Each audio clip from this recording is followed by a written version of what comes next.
Praise the Lord. ஜெபிக்கலாம் வாங்க தினமும் என்ற குடும்ப ஜெபத்துக்குள்ளாக நாங்கள் உங்களை வரவேற்கிறோம். நான் ரெவரண்ட் சேரா ஏப்ரஹாம். இந்த நாளிலே ஒரு அருமையான தலைப்போடு நாம் சிந்தனை செய்துவிட்டு ஜெபத்துக்குள்ளாக கடந்து போகலாமா? இந்த நாளிலே அநேகருடைய வாழ்க்கையில வா ஒரு வருகிற ஒரு பெரிய வார்த்தையே வெறுப்பா இருக்குது, பிடிக்கல, கசப்பா இருக்குது, எங்கன்னா போயிடலாமான்னு தோணுது, எதனா செய்யலாமான்னு தோணுது, டிசப்பாயின்மெண்ட், டிஸ்கரேஜ்மெண்ட்ஸ், அப்புறம் இதையும் தாண்டி அவங்க என்ன சொல்லுவாங்கன்னா செத்துடலாமான்னு இருக்குது. இப்படிப்பட்ட வார்த்தைகளை எப்படி ஒரு தடவை 2 தடவை சொல்றாங்கனாக்கா, அதுக்காக ஜெபம் பண்ணிட்டு அதை விட்டு வெளியில வந்துருவாங்க. ஆனா சிலர் பார்த்தீங்கன்னா, கன்டினியூஸா சொல்லிக்கிட்டே இருப்பாங்க. சொல்லிக்கிட்டே இருக்கும்போது அவங்களுக்குள்ள என்ன கிரியை செய்யும்? தற்கொலை ஆவி தான் கிரியை செய்யும். எங்க போயிட்டு எங்க போயிட்டு சூசைட் பண்ணிக்கலாம்? எப்படி சூசைட் பண்ணிக்கலாம்? இதெல்லாம் யோசிக்க ஆரம்பிப்பாங்க. இந்த நாட்களில பார்த்தீங்கன்னாக்கா, நெறைய பேரு நெறைய நெறைய ஆ தற்கொலைக்குள்ளாக கடந்து போறாங்க.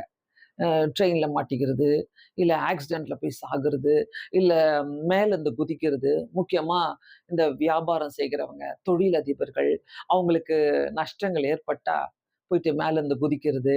லவ் ஃபெயிலியர்ஸ், அ காதல் தோல்வி வந்த உடனே அதுக்காக எங்கனா போய் மறைந்து கொள்றது, மாத்திரைகள சாப்பிட்டு சாகணும். இல்ல அது வேற ஏதாவது பாய்சன குடிச்சிட்டு சாகணும். இல்ல அது எங்கேயாவது போய் செத்துடணும், செத்துடணும், செத்துடணும்னு அவங்களுக்குள்ள சாத்தான் கிரியை செஞ்சுக்கிட்டே இருப்பான். அப்படின்னா என்னது? ஏன்? அந்த மாதிரி ஆவி எதுக்காக? அந்த மாதிரி ஆவிய நம்ம எப்படி ஐடென்டிஃபை பண்றோம்? ஏன் இந்த வார்த்தை என்னுடைய வாழ்க்கையில வருது? ஏன் இந்த வார்த்தைய நான் யூஸ் பண்ணிக்கிட்டே இருக்கிறேன்? எதா இருந்தாலும், எப்படியா இருந்தாலும் ஆண்டவர் சொல்றாரு ஏசாயா 41வது அதிகாரத்துல 10வது வசனத்துல, "கலங்காதே, திகையாதே, பயப்படாதே, நான் உன்னுடனே இருக்கிறேன்." ஆனா நம்ம அதெல்லாம் மறந்துருவோம். வாழ்க்கையில ஒரு கோழைத்தனமா நெறைய பேர் எடுக்கிற ஒரு முடிவு இதுதான் இருக்கும். ஒரு கோழைத்தனமான ஒரு முடிவு. வாழ்க்கைய எதிர்நோக்கி செல்ல முடியாத ஒரு அ நபர்களாக இருக்கிறாங்க. அதாவது அந்த டாலரன்ஸ் லெவல் சொல்லுவாங்க பார்த்தீங்களா? இங்கிலீஷ்ல. சகிப்புத்தன்மையே கிடையாது. இத இத இத தாண்டி போயிடலாம். இதுவும் தாண்டிடலாம், இதையும் தாண்டிடலான்ற ஒரு மனசுக்குள்ள ஒரு வலுவே கிடையாது. ஒரு தைரியமே கிடையாது. அதனால தான் எப்ப பாரு செத்து போயிடலாம், செத்து போயிடலாம். கண்ண மூடிட்டா எல்லாம் முடிஞ்சிடும். கண்ண மூடிட்டா எல்லாம் முடிஞ்சிடும். கண்ண மூடிட்டா எனக்கு ஒண்ணுமே தெரியாது. அப்படின்னு நெனச்சிட்டு தான் நெறைய பேரு ஒருவேளை தற்கொலை ஆவியில நீங்க இருக்கிறீங்கனாக்கா, இந்த வசனங்கள் உங்களுக்காக தான். யோவான் 10வது வசனத்துல சொல்லப்படுகிறது. யோவான் எழுதின சுவிசேஷத்துல, "திருடன் திருடவும், கொல்லவும், அழிக்கவும் வருகிறானே அன்றி வேறு ஒன்றுத்துக்கும் வரான்." திருடன் திருட தான் வருவான். கொல்ல தான் வருவான். பிசாசுக்கு வேற என்ன வேலை இருக்குது? நீங்க எங்கேயாவது அப்செட் ஆவீங்களா? எங்கேயாவது கோழை ஆவீங்களா? எங்கேயாவது நீங்க மன வெறுப்புல இருப்பீங்களா? ஒரு வெறுப்பாவே பேசுவீங்களா? அதெல்லாம் தேடி தேடி திருடுவான் அவன். அத திருடி திருடவும், திருடன் திருடவும், கொல்லவும், அழிக்கவும் வருகிறானே அன்றி வேறு ஒன்றத்துக்கும் வரான். அழிக்க தாங்க வருவான். இத நம்ம தெளிவாயிட்டோம்னாக்கா, நம்ம அந்த சிந்தனைக்குள்ள போக மாட்டோம். ஒருவேள பிளான் பண்றாங்க சிலர்லாம். பிளான் பண்ணி செய்வாங்க. நாளைக்கு செத்துடலாம், அடுத்த வருஷம் செத்துடலாம், வீட்டுக்கு கஷ்டம் குடுக்கக் கூடாது, வாழ்க்கையில கஷ்டம் குடுக்கக் கூடாது, நம்ப கண்ண மூடிட்டா எல்லாமே சரியாயிடும். தயவு செய்து இப்படிப்பட்ட திங்கிங்ல யாராவது இருக்கிறீங்கனாக்கா, தற்கொலை பண்ணிக்கணும், தற்கொலை பண்ணி சாகணும்னாக்கா, நரகம் தாங்க வாழ்க்கை. அதுக்கப்புறம் நித்திய ஜீவனே கிடையாது. ஆண்டவர் நித்திய ஜீவன குடுக்க வந்திருக்கிறாரு. அவரு கொல்ல வரல, அழிக்க வரல. நம்முடைய வாழ்க்கைய சூசைட் பண்ணிக்க அவர் சொல்லல. அவர் என்ன சொல்றாருனாக்கா, நானும் அவர்களுக்கு ஜீவன் உண்டாயிருக்கவும், அது பரிபூரணப்படவும் வந்தேன். ஜீவன் உண்டாயிருக்க தான் வந்திருக்கிறார் ஆண்டவர். அது பரிபூரணமா இருக்கணும், சந்தோஷமா இருக்கணும், சமாதானமா இருக்கணும்னு சொல்லிக்கிட்டு தான் அவர் வராரு. ஒருவேளை நீங்க அப்படிப்பட்ட ஒரு எண்ணத்துக்குள்ள யாராவது இருக்கிறீங்கனாக்கா, இந்த நாளில கொஞ்சம் யோசிங்க. சாத்தான் உங்களுக்குள்ள இருந்து இந்த ஐடியாஸ, இந்த இந்த எல்லா குணங்களையும் உங்களுக்குள்ள போட்டு, உங்கள எப்போ காலி பண்ணலான்னு பார்த்துக்கிட்டே இருக்கிறான். அதே மாதிரி நம்ம சொல்லி ஜெபிக்கணும். நம்ம குடும்பத்துல யாராவது ஒரு வேள சூசைட் பண்ணியிருந்தாங்கனாக்கா, அந்த சாபங்கள் எங்க மேல வரக்கூடாது ஆண்டவரேன்னு சொல்லி ஜெபம் பண்ணணும். எனக்கு அநேக வருஷத்துக்கு முன்பாக ஒரு குடும்பத்த தெரியும். அந்த குடும்பம் என்னானாக்கா, அவரு 47 வயசா இருக்கும்போது பயங்கரமா குடிப்பாரு. 47 வயசா இருக்கும்போது பக்கத்துல ரயில்வே லைன் போவும். அதாவது ட்ரெயின் போகுற இடத்துல பார்த்தீங்கன்னாக்கா, நல்லா குடிச்சிட்டு போயிட்டு அங்க படுத்து செத்துட்டாரு. அவர் அந்த அந்த ட்ரெயின் உடைய இதுல போய் அங்க படுத்துட்டாரு. அப்படியே ட்ரெயின் ஏறி அவர் இறந்துட்டாரு. அவருடைய பையனுக்கு 7 வயசு அந்த நேரத்துல. அவனுக்கு அந்த பையன் அவங்க அப்பா இறந்த பிறகு, அந்த பையன் பெருசாயி, அவன் படிக்க ஆரம்பிச்சு, அவன் குடிகாரனா மாறி, அவன் 47 வயசுல இருக்கும்போது, அவன் 47 வயசுல இருக்கும்போது, அவனுக்கு பையன் 7 வயசா இருந்தான். அதே 7 வயசுல, இந்த பையன் 7 வயசுல இருக்கும்போது, இவங்க அப்பா செத்தாரு. இப்போ இவனுடைய பையன் 7 வயசுல இருக்கும்போது, அதே ரயில்வே லைன்ல எங்க அவங்க அப்பா போய் செத்தாரோ, அதே ரயில்வே லைன்ல அவனும் படுத்து செத்தான். சாபங்களும் தொடரும். நம்ம இத ஆராய்ச்சி செய்யணும். இது ஒருவேளை நான் ஒரு கதையா சொல்லல உங்களுக்கு. ஆனா உண்மைகள் கண்டிப்பா நடந்து கொண்டிருக்கிறது இந்த உலகத்துல. யாராவது யார்ட்டனா போய் போய் பேசிடுங்க. உங்களுடைய துக்கத்தையும், உங்களுடைய மனசுக்குள்ளேயே வச்சிருக்காதீங்க. யார்ட்டயாவது போய் ஆண்டவர்ட்ட சொல்லி ஜெபம் பண்ணுங்க. ஆண்டவர் நான் அத பார்த்துக்கிட்டு தான் இருக்கிறாரு. ஆண்டவர் சொல்றாரு, எரேமியால ரொம்ப ஒரு அழகான வசனம் இருக்குது. ஆண்டவர் என்ன சொல்றாருனாக்கா, எரேமியா 29:11வது வசனத்துல, நீங்கள் எதிர்பார்த்திருக்கிற முடிவ நீங்கள் எதிர்பார்த்திருக்கிற முடிவ நீங்கள் எதிர்பார்த்திருக்கிற முடிவு உங்களுக்கு அமையலன்னா, அதுக்கு தற்கொலை தான் வழி கிடையாது. ஆனா கர்த்தர் சொல்றாரு, நீங்கள் எதிர்பார்த்திருக்கிற முடிவ உங்களுக்கு கொடுக்கும்படிக்கு, நான் உங்கள் பேரிலே நினைத்திருக்கிற நினைவுகளை அறிவேன். நானும் நம்ம பேர்ல ஒரு நினைவுகள கர்த்தர் வைத்திருக்கிறார். ஒரு திட்டங்கள கர்த்தர் வைத்திருக்கிறாரு. அப்போ நான் பொறுமையோடு காத்திருக்கணும் அவர்ட்ட. நான் எதுக்கு போய் தற்கொலை பண்ணிக்கணும்? நான் எதுக்கு சாவணும்? நான் வாழ பிறந்தவள். எல்லாருமே வாழ பிறந்தவங்க. சோ நம்ம வாழ்ந்து காட்டணும். நம்மளுக்கு இங்க பாருங்க அதுக்கப்புறம் சொல்றாரு, கர்த்தர் சொல்லுகிறார், அவைகள் தீமைக்கல்ல நன்மைக்கு. ஆமென். அவைகள் தீமைக்கே கிடையாது. நன்மைக்கு தான் கர்த்தர் செய்வார். நம்ம நெறைய நேரங்களில புரிந்து கொள்ளாமல் வாழ்ந்து கொண்டிருக்கிறோம். நம்முடைய வாழ்க்கையில தீமையே நடந்திருக்குதுன்னு நினைச்சிட்டு இருக்கிறீங்கன்னா, ஆண்டவர நோக்கி பாருங்க.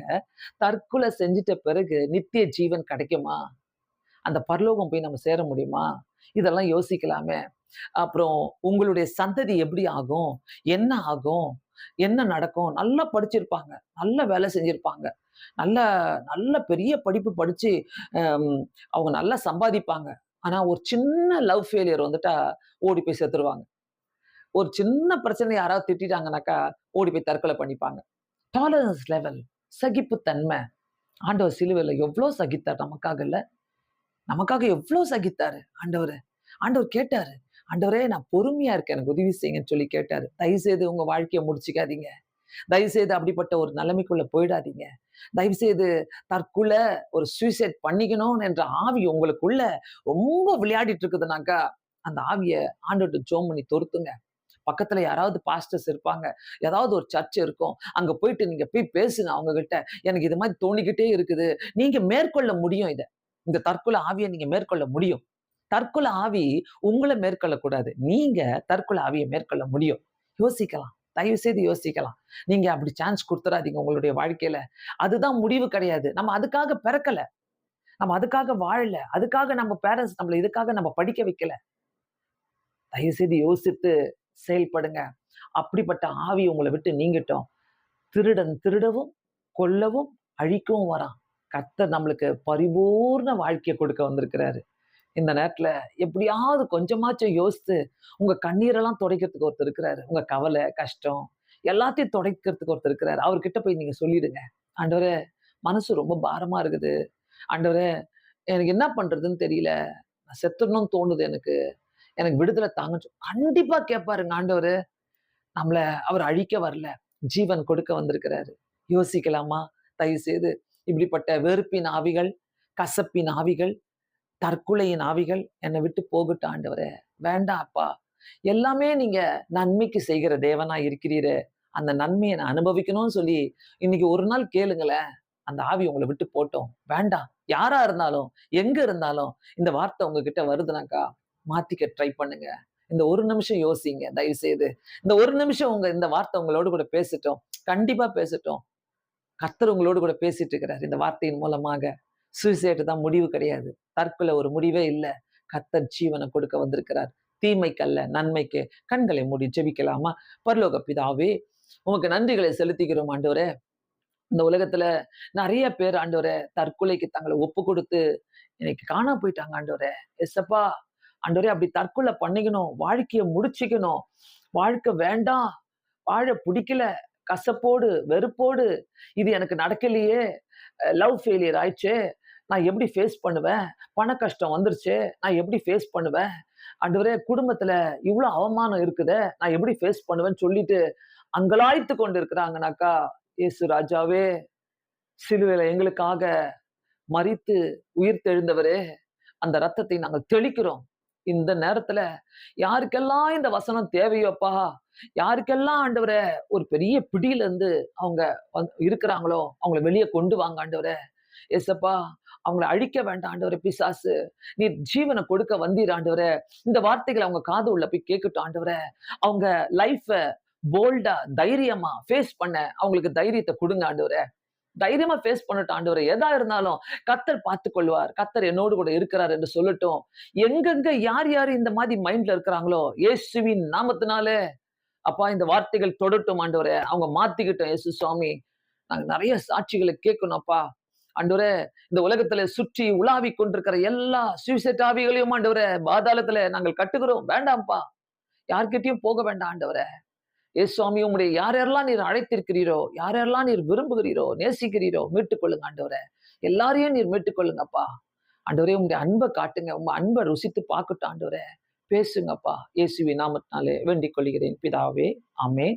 God bless you. கண்டிப்பா இந்த செய்தி உங்களுக்கு பிரயோஜனமாக இருக்கும் என்று நினைக்கிறோம். ஒருவேளை யாருக்காவது தேவைப்படுதுன்னா, உங்க ஸ்டேட்டஸ் மூலமாக நீங்க இத ஷேர் பண்ணி குடுங்க. கண்டிப்பா ஒருத்தருடைய லைஃப நம்ம காப்பாத்த முடியும். எந்த ஆம்புலன்ஸோ யாருமே காப்பாத்த முடியாது. கர்த்தர் மட்டும் தான் அந்த லைஃப காப்பாத்த முடியும். God bless you all. கண்டிப்பா இந்த நாள உங்களுக்கு ஆசீர்வாதமாக்கி தருவார். Bye by.